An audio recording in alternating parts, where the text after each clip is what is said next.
So welcome to Essential Ingredients. I'm your host, Justine Reichman. Please welcome Buzz Wiggins and John Thorp, co-founders of Aerflo. We're super excited to have you here today. Welcome, guys. Thank you, Justine. Thanks for having us. Yeah, great to be here. Yeah, I'm super excited to dig in and talk about this solution that goes beyond single use for those that are interested in carbonated water.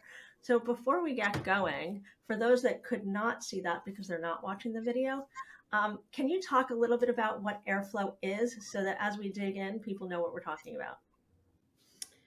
Absolutely. Aerflo is a portable carbonation system.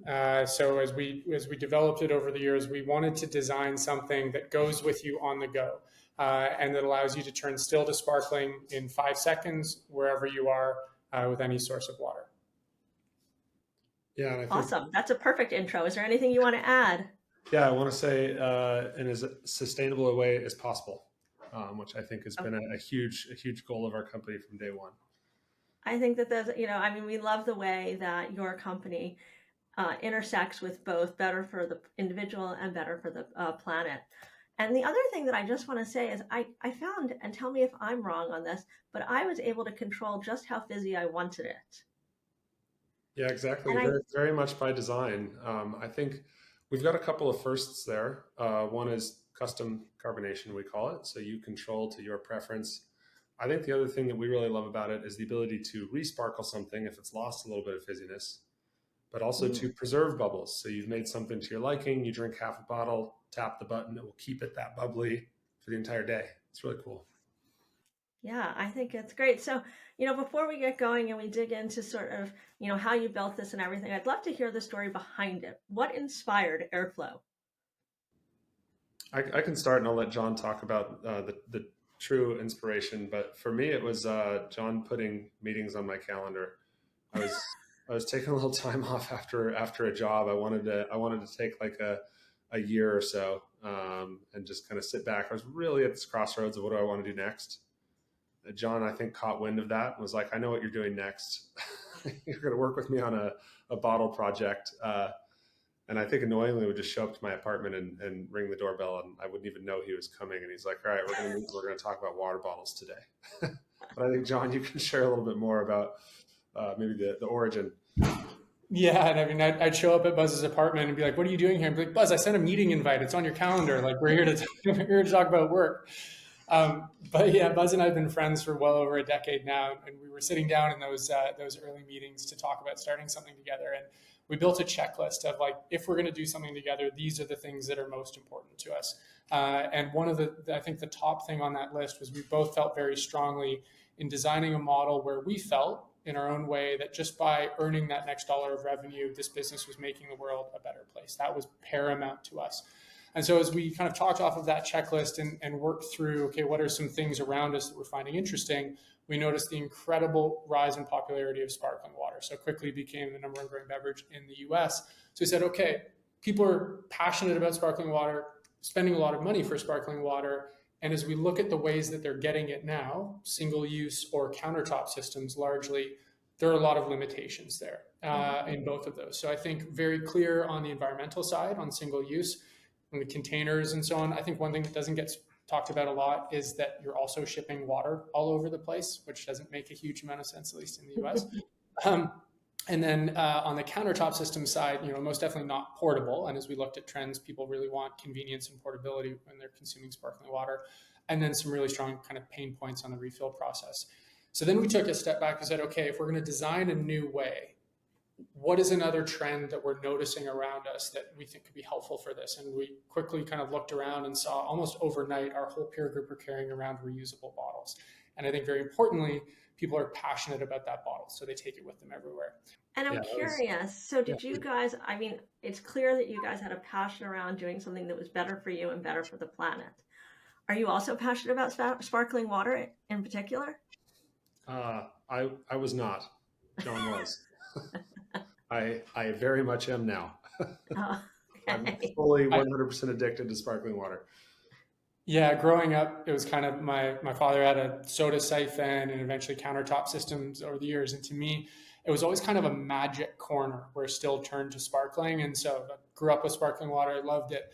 but always, reflect back on that. It just felt amazing that could happen in the corner of our kitchen. But then I would say that my passion for sparkling water has just increased over the years. Yeah.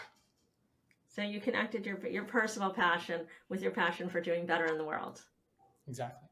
Yeah, and Awesome. I think we distilled this down to, you're taking a gas that we breathe out that's actually a little too prevalent on planet Earth right now, mixing it with something that falls from the sky, and we love it, and it's completely unique, and it's cool, and it's a different way to hydrate and all these things, but it's one of the most damaging things to our planet right now, those types of beverages, and the most complicated supply chain of all time. And we're like, that just doesn't make sense.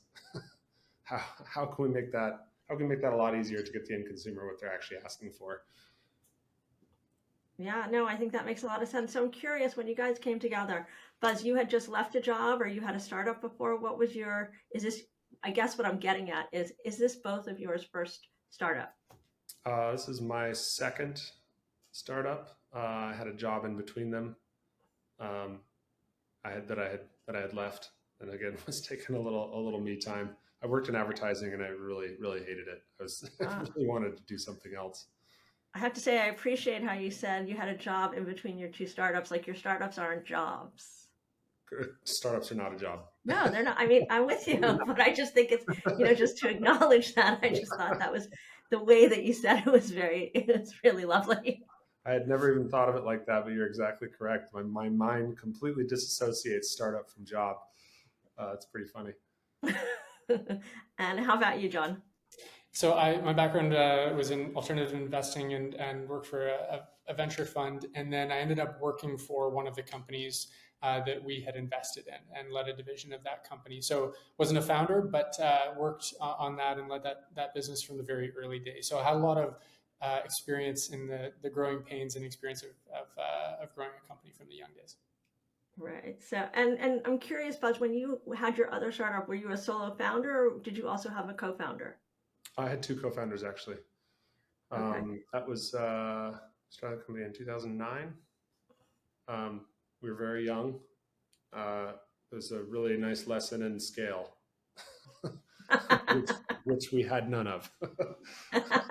You got to start somewhere. Yeah, 100%.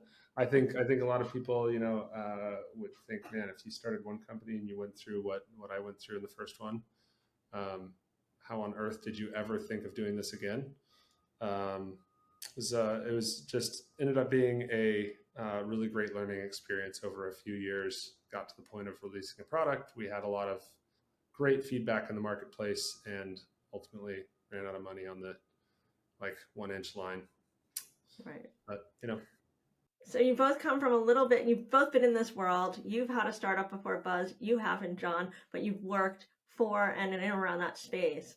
So I know you guys came together for a reason. You both had different skill sets. Talk to me a little bit about that and share a little bit about how that works and how you make the magic between you guys, make Aerflo. I think it's really important that co-founders have extremely complementary skill sets. Mm-hmm. And the ability to speak in each other's language, no matter what the project is.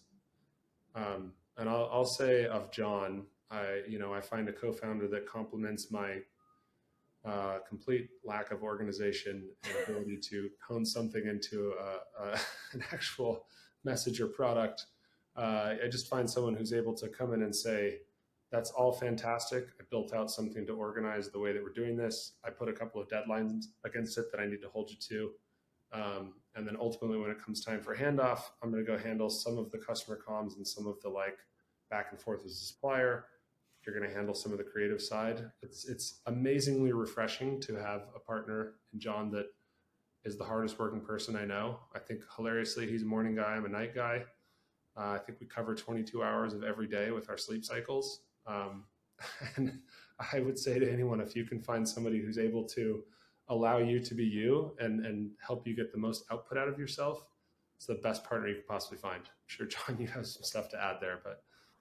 Yeah, well, thank you for those words. I would say Buzz is many things, but maybe across all of them, Buzz is a master problem solver. And so and designer within that. And so I'm just thinking a lot about, we've done a lot of packaging work over the years. And for us, packaging is very much a part of product and also has some pretty intense kind of regulatory dynamics as well. And so I'm just looking at a piece of our packaging right now. And so Buzz will spend days basically like not sleeping, designing and optimizing packaging for the myriad of things that it must do. He'll get out the cutting table. He will make a prototype of it. He will throw that away, make the next one 2 hours later, and refine, totally optimize this like beautiful genius solution to a very complex problem. And then it's my job to go get that piece of packaging made, is one way to think about it. Sounds like a good partnership to me. I mean, you have somebody, you both are at either end of the spectrum, making it work, solving the problem, executing on it. And so it sounds like a good partnership, whether it's a business or otherwise, that's the kind of partnership you want. Absolutely. So I am curious, as we talk about these things and we're talking about entrepreneurship, and you come from, you were at a job in between, and John, you also had a job, as I call them, jobs now, right? In between the startups.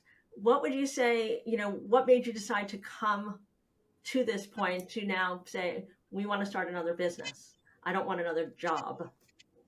I can just go. There are a couple of memories that come to mind just from those early days that I think to me kind of like crystallized for that. So as Buzz and I were, Buzz has a yurt in the backyard of his East Village apartment, which was also our first office. So Buzz and I I'm sorry, I'm going to need a visual aid here. Where in East Village do you live? I live on 11th between B and C. Okay, so do you have is it you have like the lower floor? Yeah, so we have the first floor apartment, and then it's got very hilariously the yard is considerably larger than the apartment. There you go, right there. And so this is the yurt in Buzz's backyard that was our first office, and I think Buzz was our office. Wow. Are you in New York City too? Are you in the city too? I am, yeah, I'm in Brooklyn. You're in, okay. Wow. Well, we used to be neighbors, Buzz, because I grew up in Manhattan. So about 10 blocks north of you. Okay. Yeah. So, but I can't even visualize a yurt in the back of any sort of building. The first floor otherwise. That's why I was like, I'm going to need a visual aid to see. So that was your first office? I grew up in Wyoming. It's pretty important to me to have that space and a little outlet that feels like not New York. But sorry, go ahead, John. Oh, I was just going to say, yeah, just wanted to paint the picture of what these meetings were like. So Buzz and I sat down, I think, hashing through the core parts of this business. And I left one of those meetings to go do an interview. I was doing some actual job interviews at the same time. I remember I left that interview and just had this overwhelming feeling of like, why would I do that if I get the job? But why would I even consider doing that when there's a possibility of building this business with a close friend? Like, those two things are just like, one is so much more interesting and I think could be impactful for the world. And that's what I really care about. Mm-hmm. And it was a very poignant moment of like, stop interviewing right now. All focus on this. Let's make this happen. Yeah, I think that there's a lot of people that are founders and have it it's in their DNA, so to speak, and that's what they do. And I've never really been able to work for anybody since I think my last job working for somebody was in 2000. Wow. Or around there. I mean, you're answering the way I was going to answer, which is with a question: have you ever worked in corporate America? I mean, man, what a drag.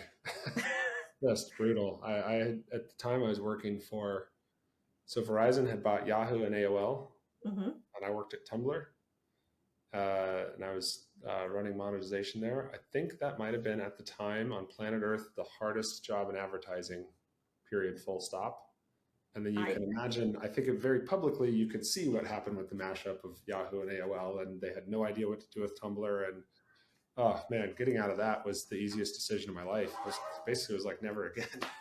So let's go back to when you guys started this company. You created the prototype, and as we sort of touched on before we got onto this podcast, I was curious a little bit about what it cost to build this from your standpoint, and what what it took to enable you to be able to create these bottles, to create those the sparkling water canisters, etc.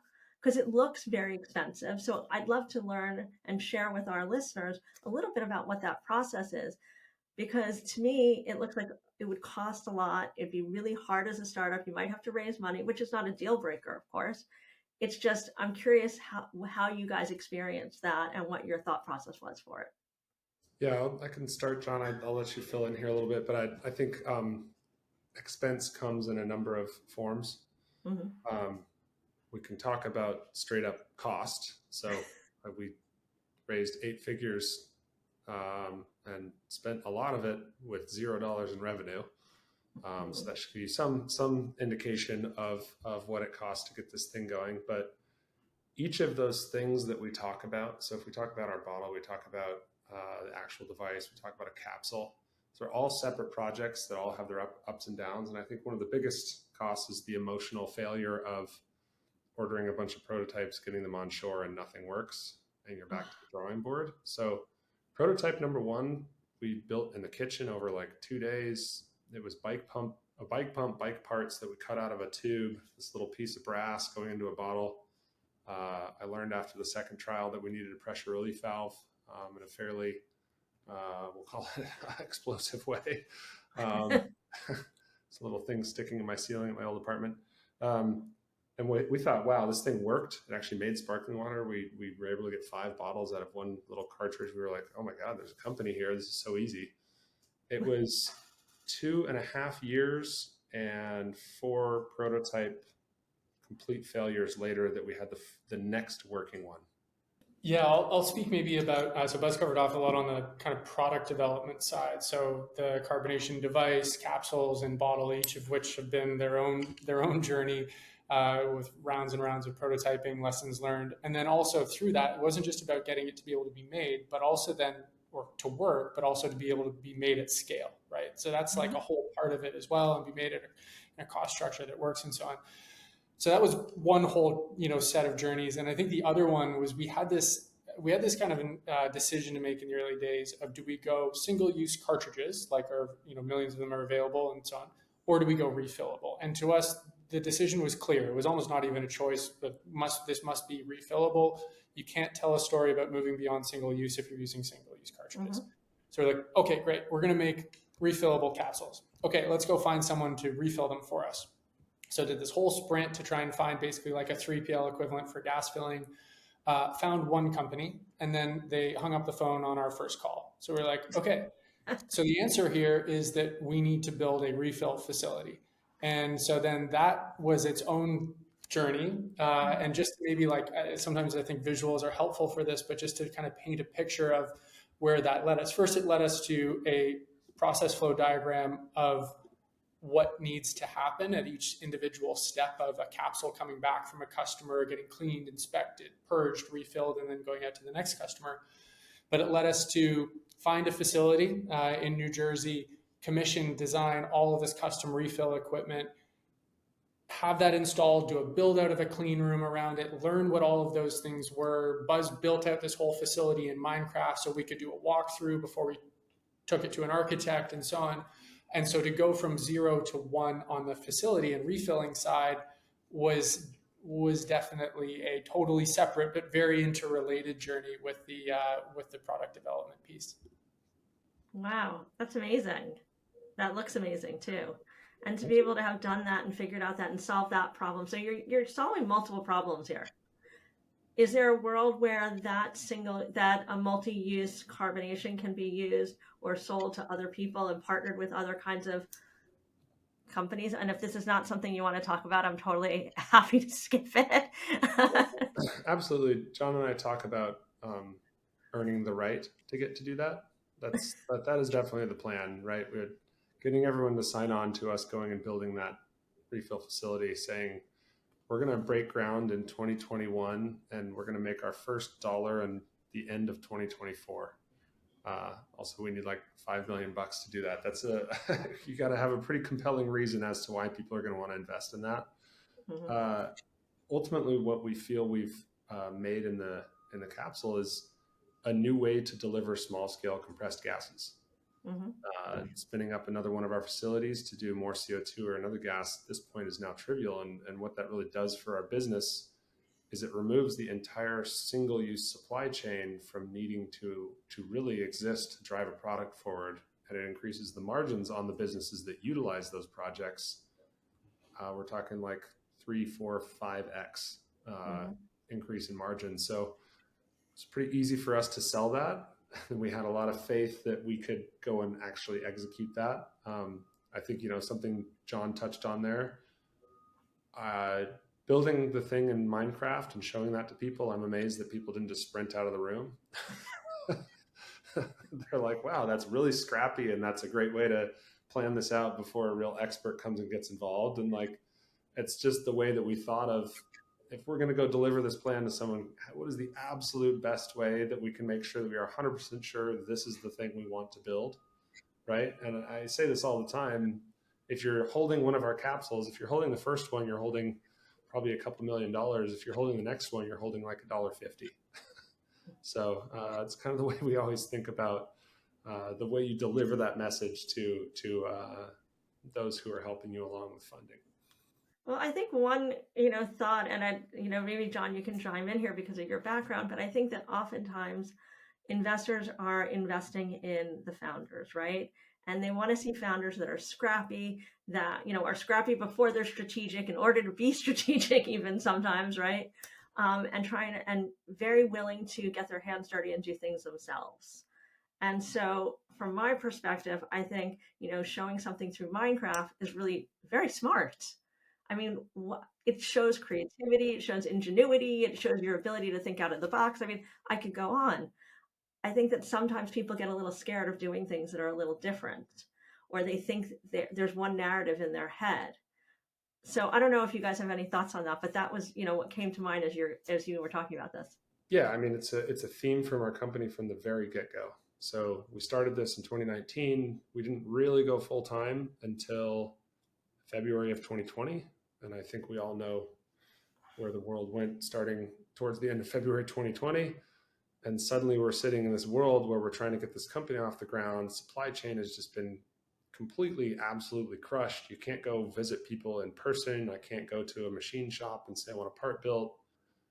Supply of metals and things all over the world just went crazy. So we found ourselves in this very dire need for innovation in our company very quickly, with a lot of like, hey, we'll make that part for you. We need exact designs. It's going to take 6 weeks. It's $2,000. You're in a queue.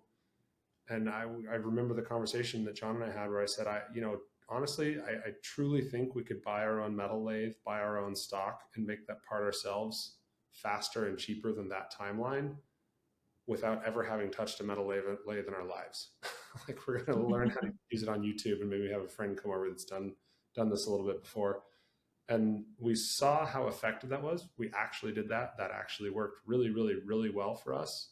And we're talking about cutting like weeks and thousands of dollars off of timelines by doing, we'll call them rough drafts first, and then sending it to an expert with a very good idea of exactly what needs to be done. I would say it's one of the most effective things that we've done and kept as a company as part of our core culture. Same thing with the Minecraft thing. When I'm sitting down with an architect, I'm not going back and forth on 2D drawings and elevations and all these things. We walked around. He said that door should be here. I changed it in 30 seconds. We said the stairs should really do this. There should be a rail here. And he and I left with a full vision of exactly what was going to be built and exactly what was going to go in the plans. And, I was like, that probably saved us a month and $20,000 of this person's time and effort to go and build these things. Again, you have to, when you're a little, every company is a little cash strapped, and every company should be responsible there. And that's the way that we felt was the most responsible. I think Buzz just kind of mentioned it, but it's just such a core part of our company culture. And I think, something that we've really experienced over the years is that there are so many parts of this business that we almost had like no business going into, right? Like a big regulatory meeting with a team of engineers on our valve design and capsule. But like, to the two of us, it's do the work to be and feel prepared going into that. Like, you're not allowed to think that I don't deserve to be there or I can't do that thing.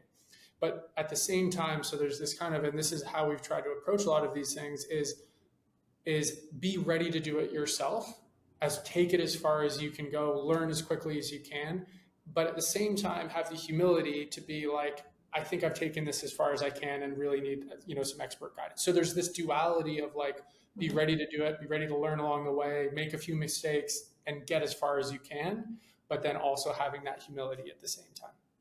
So for those founders that are, beginning their journey, right, and listening in and tuning into this podcast or videocast, what are any lessons that you've learned going through this that you might share with them? Maybe 2 or 3. I think one of my biggest ones for anyone is you're never trying to get a yes out of anyone you're talking to when you are an early founder. You are trying to get a not no. Very, very, very important distinction and difference between those two things. We probably got told no 120 times in our second raise. And for us, we're like, great, not a fit. Please provide as much information as you can as to why. You ingest that information. You either go right back to that same source because you fixed it and you said no for this reason and we just fixed it. So now it's not a no anymore. Give us a new reason for the no. Or you take that and you take it to the next one so that they don't have the ability to use the same excuse for a no. And it's kind of funny in that way. We've been very tenacious, I would say, with everyone we've talked to in this company, from a regulatory perspective to fundraising to partnerships, all the way down the board, where for us, if it's getting bad feedback or something along those lines, we're like, fix it immediately and go right back and say, hi, I fixed it. I told you I was going to do that. That would be like my number one piece of advice for somebody who is early in a company and is maybe discouraged or something. You have the ability to go change someone's mind after they've made an opinion. Yeah, I think for me, so I'll caveat by saying that I'm definitely like a productivity junkie. Like I thrive off of feeling, standard checklist, those things give me energy and so on. But I think with any young company, energy. What's that? Sorry? That gives you energy. I love that. Yeah, it really does. It puts all of us to sleep. Does. I think we kicked it off with him scheduling meetings for you that gave him energy. It gave him reason to go across the bridge or over, in the subway to get to the East Village to go meet with you. Yeah, I can cover off on some of this pretty quickly. I don't want to sound like a conspiracy theorist, but we've kind of been lied to that recycling is the answer. It's definitely not. Using a can one time that's been shipped all over the place, that has maybe a BPA liner in it as well, crushing that, putting it back into a recycling work stream that's got to go be shipped back over the ocean to be turned back into its core components and shipped back over to be filled with a heavy beverage and shipped back to you. That is not a good source of getting a beverage at all. And that's on aluminum that actually has about a 50% recycle rate. Plastic that makes it into your recycling bin has a 5% recycle rate. I say this all the time. Think of the fact that you take scissors out and cut up the little holder for your 6-pack. That's you as a consumer going, good chance this ends up in the ocean, and if and when it does, it's at least not going to choke a fish. I'm like, that is absolutely crazy that we have been like kind of trained to accept that as a solution that's viable for moving forward. Glass has just as many issues, can't be recycled back into itself.